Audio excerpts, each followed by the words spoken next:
física é, sem sombra de dúvidas, a ciência mais completa e abrangente que conhecemos. De certa forma, todos os outros ramos da ciência moderna bebem dessa fonte, ainda que pouco. A presença das aplicações da física no mundo moderno é inegável, e hoje parece impossível conceber um mundo sem ela e sua influência na sociedade, com toda a tecnologia que surgiu graças a ela. Sua eficácia em descrever e explicar os fenômenos naturais é tremenda, e grande parte desses avanços seria impossível sem a matemática, ferramenta fundamental para completar essa descrição particular da natureza. No vídeo de hoje, vamos conhecer um dos maiores embates entre intelectos da ciência moderna, que culminaram no desenvolvimento do cálculo diferencial e integral, um dos maiores avanços do século XVII, que mudaria e influenciaria completamente toda a ciência a partir dali. Estamos falando do físico e matemático, teólogo e alquimista inglês Isaac Newton, e do matemático e filósofo alemão Gottfried Leibniz, e sua rivalidade, que entrou para a história da ciência como um dos maiores confrontos científicos de todos os tempos, marcado por inúmeros episódios de exaltação de ânimos e atritos.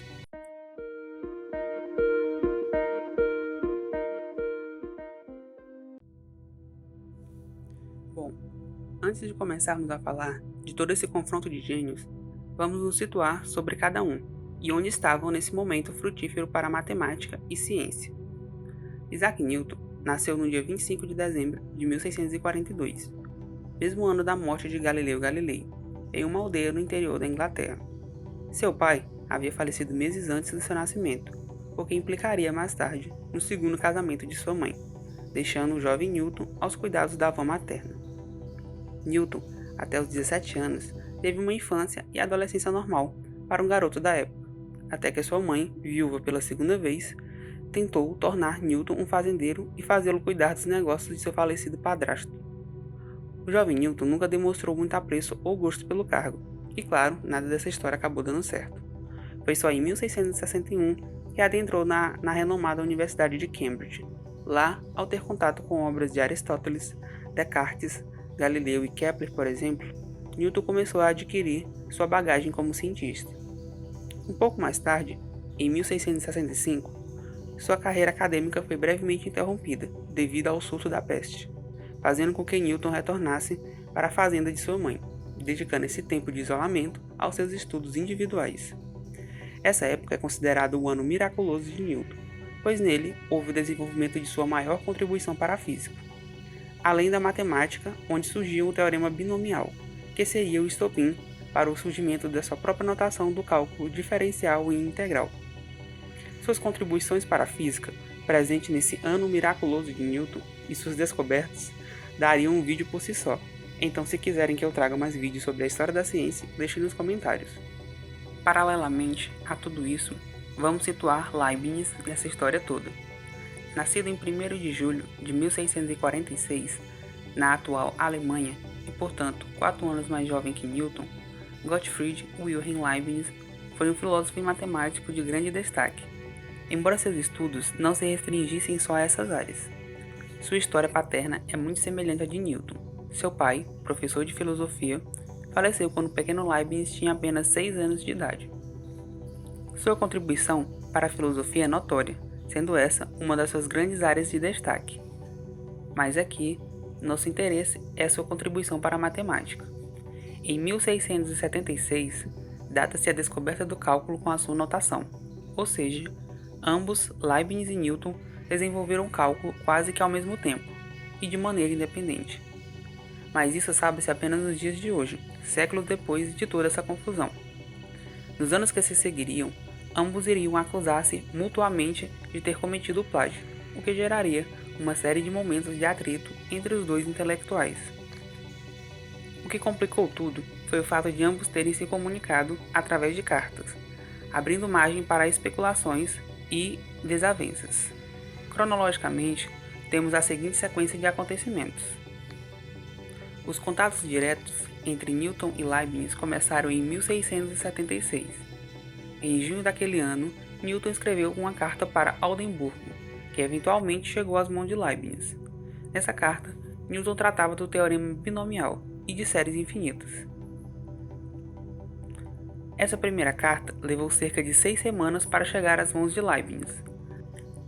Assim, apesar da resposta de Leibniz para Newton ter sido escrita imediatamente, talvez tenha parecido ao inglês que a demora significava que o alemão estava relatando resultados obtidos já sob influência de suas ideias.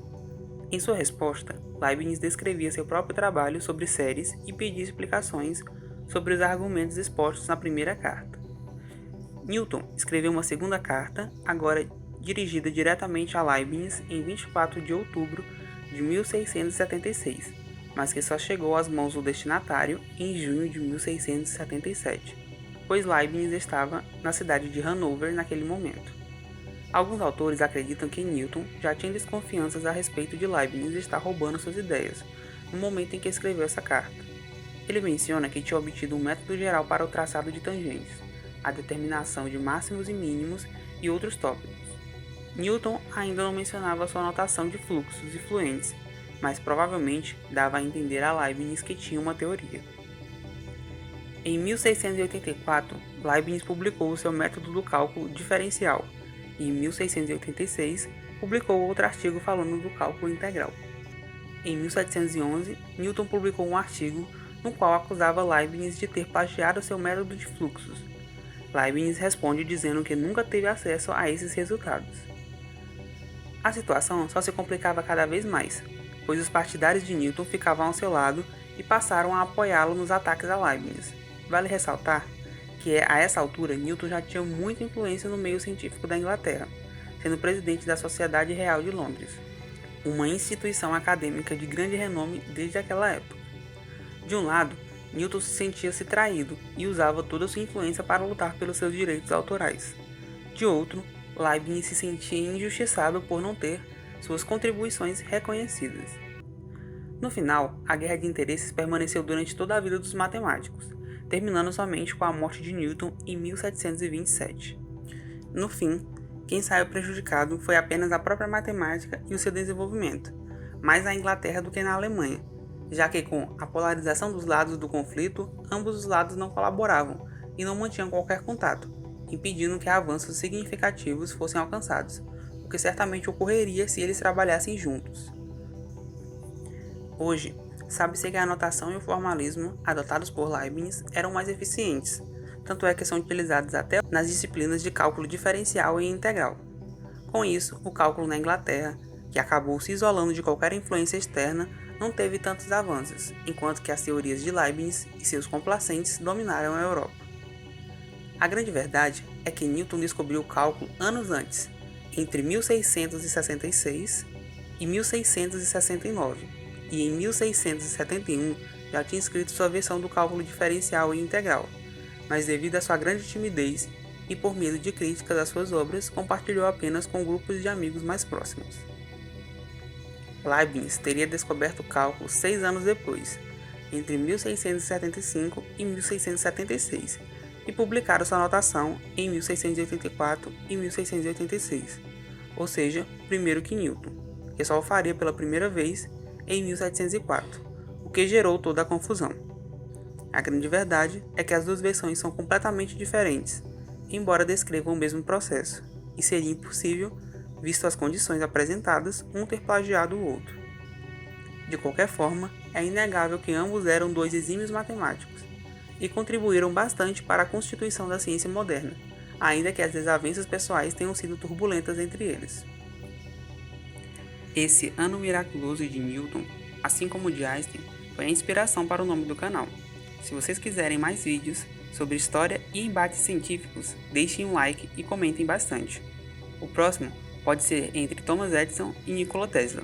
Já estou pensando em fazer um vídeo desse tipo. Então, deixem nos comentários se vocês quiserem. Não se esqueça de se inscrever no canal e me ajudar a propagar a ciência no YouTube. Conto com a sua presença nos próximos vídeos. Até!